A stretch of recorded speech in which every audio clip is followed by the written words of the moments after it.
Well, hey there, welcome to the channel. So there's no doubt about it, the warm weather and the humidity has hit here in southeast Oklahoma. It's early June. We've been getting a ton of storms, and as you can tell, the tomatoes are loving it.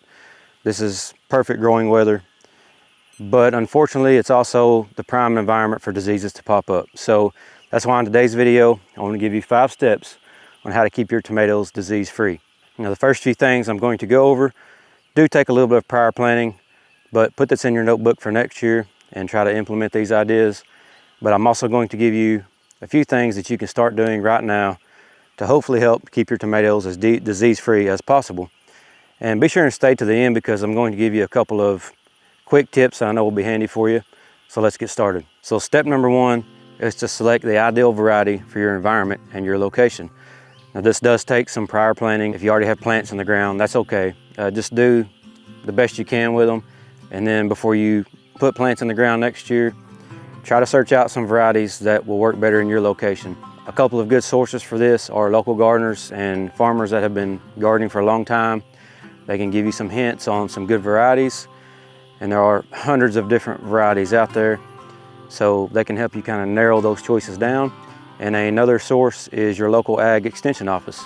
Here in Oklahoma, we have OSU, or Oklahoma State University Extension Office. We have pretty much every county has an office. And OSU does studies on different varieties. They do trials on the varieties that work best here in Oklahoma. And they release those studies and documents for the public to check out. And on that will be a list of vegetables, in this case, tomatoes, what will work well here in Oklahoma. So check out your local ag extension office. They can point you in the right direction, not just for tomatoes, but many garden vegetables that you can choose from that will work good for you. Step number 2 is to prune any lower limbs and stems that might come into contact with the ground or might regularly have soil splashed up on them. And the reason for that is that many of these diseases can live in the soil. Anthracnose, for one, can actually survive in the soil for up to 3 years. I'll talk about that a little bit more here in a minute. Some people don't do this at all. It's up to you. But if you really want to minimize the disease pressure that's being put on these plants, you can prune these lower limbs and stems to hopefully keep as much soil and dirt from splashing up on them as possible. Step number 3 is to implement a crop rotation program. Now every garden is going to be a little bit different. This kind of does depend on the size of your garden, how many plants you have. This is a good practice for every plant in the garden. A good recommendation for tomatoes and rotating them around is every 2 to 3 years. So I have these tomatoes here. I will rotate them around to different parts of the garden for the next couple of years, and they won't see this spot again for at least 3 years. Now in the last step, I actually mentioned anthracnose, and that can actually live in the ground for up to 3 years. And so that is one way that these diseases, whether they be bacterial or fungi related, can infect your plants, is coming from the soil. So by moving them every year, you reduce the chances of any diseases that may have overwintered in that soil from being able to reinfect those plants that next year. Now if you're dealing with raised beds or containers, you can still rotate those around just to different containers maybe. Or it may just be that you change the soil out every 3 to 4 years, something along those lines. Just do the best you can with what you have, but there's no doubt about it, it's a good practice to implement crop rotation for any size garden. All right, this brings me to step number 4, and that is get back to the basics. And forgive me for stating the obvious, but I think sometimes we get caught up in all of these techniques and things to do, what not to do, and really it boils down to a couple of simple things, and that is your plants need food, they need water, and they need sunlight. Now we can take care of the food and the water part. Obviously the sunlight is on nature, but a plant that is receiving adequate food and adequate water is going to be less stressed. And much like you and I, if you are less stressed, then your immune system is working much better than if you were stressed out. That is often why oftentimes you see stressed people get sick. It's the same with plants. So just like you need food and water, just like your pets need food and water, your plants also need food and water. And in turn, adequate food, adequate moisture will keep them healthy. That will keep their immune systems up, and that will allow them to more effectively fight off a lot of these diseases. All right, the last step is step number 5, and that is to implement a preventative spray program. The idea here is not wait until you see an infection on the plants. Most of the time, if you're seeing the effects of a disease, it's already too late. In some cases, they can still get over it, and something you can spray on them might help, but for the most part, the damage is going to be done. So it's best to implement preventative measures and not reactive measures. Now, I know I said the word spray there, and a lot of people are completely anti-spray, and that's okay. I get it. You know, you're not going to get any judgment from me. It's your plants and your garden. You do what you want to do. But a few of these options are organic that I'm going to show you. At least one of them is organic on the label. Another one I know is offered inorganic from a different brand. And I will also give you a home remedy that you can use if you don't want to use any store-bought chemicals.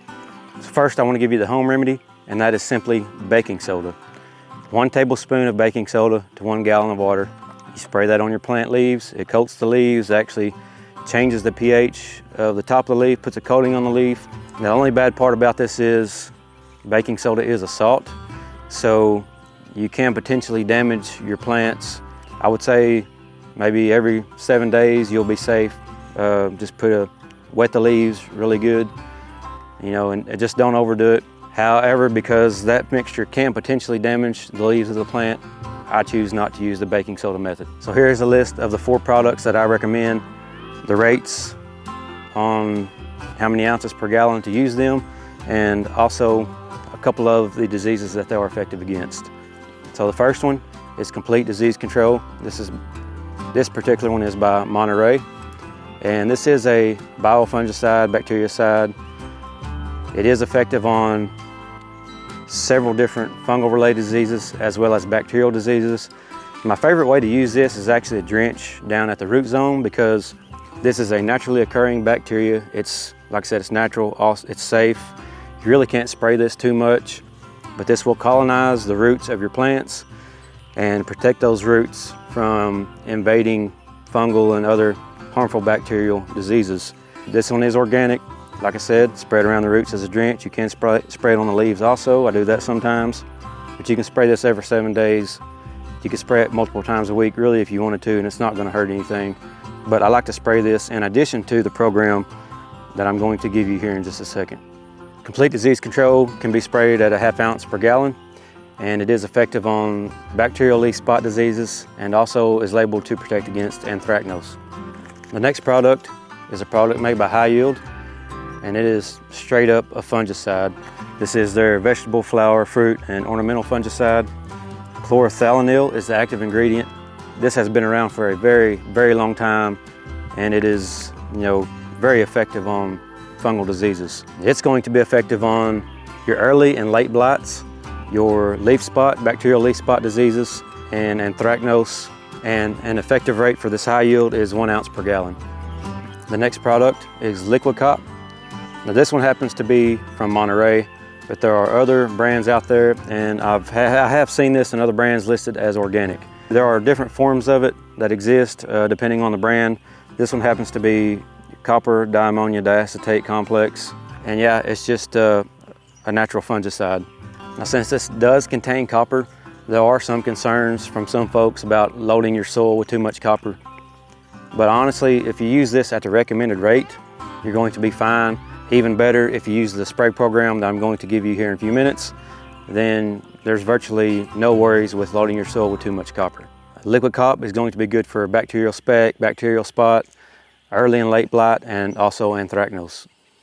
And a good rate for this is 3/4 of an ounce to a gallon of water. All right, the next product is also by Monterey, and this is Garden Foss. Now, what's different about this one from all the others is that this one is systemic.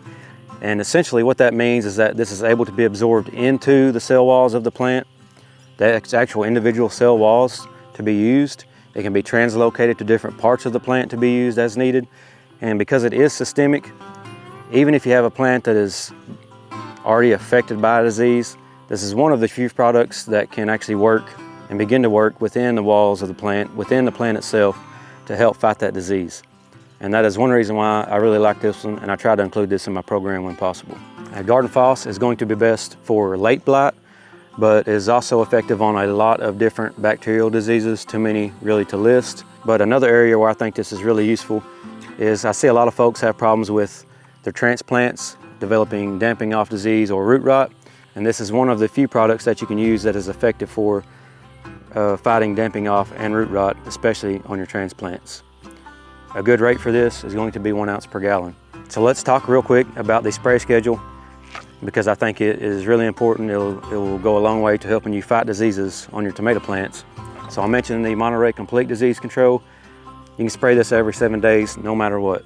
I wouldn't spray it, and I don't spray it mixed in with these other products that I'm going to show you. I spray it separate. I will spray this a few days before or a few days after from my regular spray day.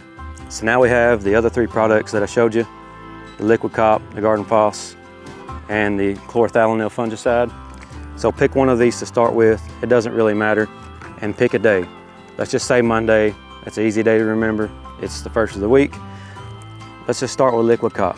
First day we're going to spray Liquid Cop. 7 days later we're going to spray the High Yield. And 7 days after that we're going to come in and spray the Garden Phos. So essentially we have a 21-day schedule. We're just going to start back over with these 3 products in order. So we're going to start back with the Liquid Cop.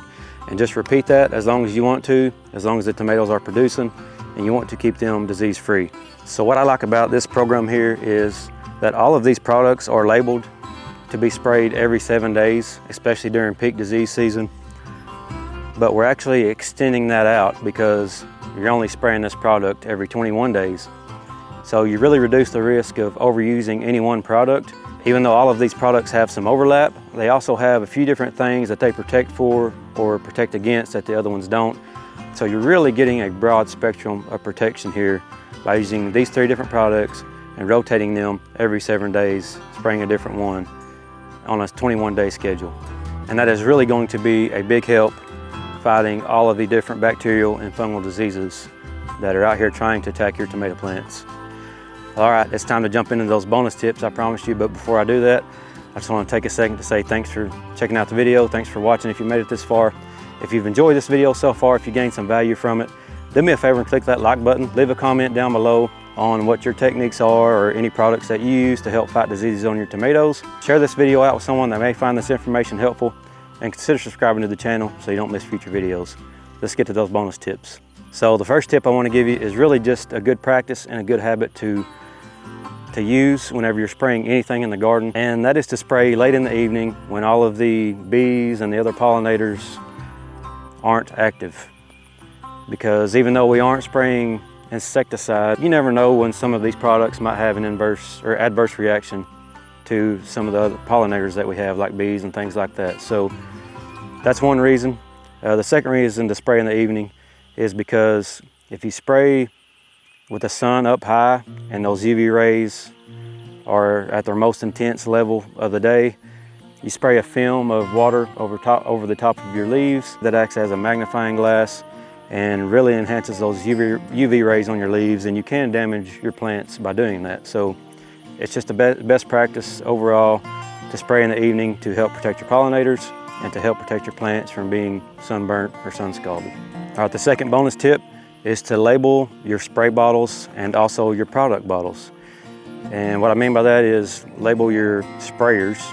So if you have a sprayer that you like to use for your fungicide or bactericide, label that fungicide, bactericide. If you have one that you like to use for herbicides around your yard, label that herbicide so that you don't mistakenly use that for fungicide and spray that in the garden and potentially kill your plants because it had herbicide residue left inside of it since it wasn't rinsed out that good.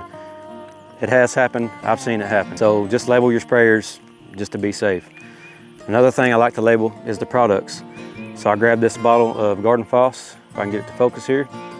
And you can see here, I read the label on the back one time, figured out what my label rate needed to be, and then I wrote that on the outside, so now that I don't have to read through the label every time I get ready to use it. All right, the last tip I have for you is how to convert real quick from teaspoons to ounces, because most of these products on the label, the recommended rates are actually in teaspoons. So a quick way to convert from teaspoons to ounces is simply to multiply that teaspoon amount by 0.167. So for instance, the label says a recommended rate of 6 teaspoons. If you multiply 6 by 0.167, that's going to give you the correct amount in ounces to add to 1 gallon of water. And it just so happens in this instance that 6 teaspoons is pretty much exactly 1 ounce.